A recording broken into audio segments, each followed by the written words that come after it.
Hello and welcome to East Midlands Tonight. I'm Emily Anderson. First, how will we go back to work? The government's expected to outline the ways and means that will allow us back into the offices, the factories, shops and other places of work. But it's clear already that it won't be like before and we'll all have to adapt. Well, one Leicestershire company is now busy supplying a mat that measures out the space between workers to maintain proper social distance. Mike O'Sullivan has this report. How do you maintain a 2-metre social distance in the pandemic? At this company in Fleckney in Leicestershire, they're supplying a floor mat that measures it out for you. The idea came to us around the time we went into lockdown and we saw the potential for people needing social distancing mats. We came up with 2 designs initially. One is a general reminder to maintain social distancing within a building, and the other is aimed at reception desks and checkout areas where people need to be reminded to queue 2 metres apart. There's been interest in the social distancing product from big companies, universities and the NHS. COBA Europe says it's reassessed its own working practices as well in the light of the coronavirus. Furloughed staff who've been brought back here to help meet big demand for the mats can wear face masks. If they have to work closer than 2 metres to each other, it's a requirement. There's extra training too.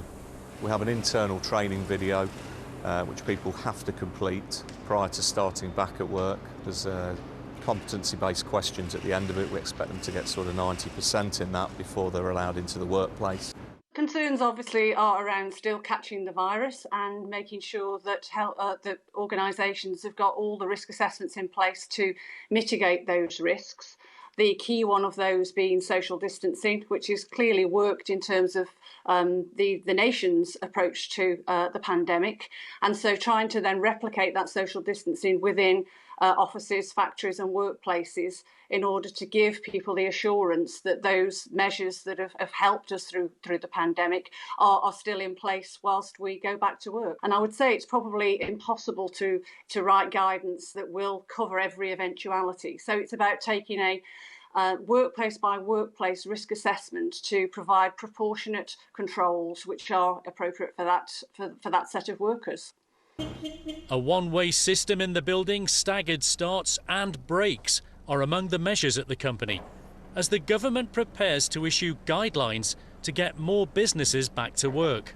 We've been working on the return to work for our employees for some time, so we've got a good idea of the measures that are required, but more information we can get from the government is going to be a good thing.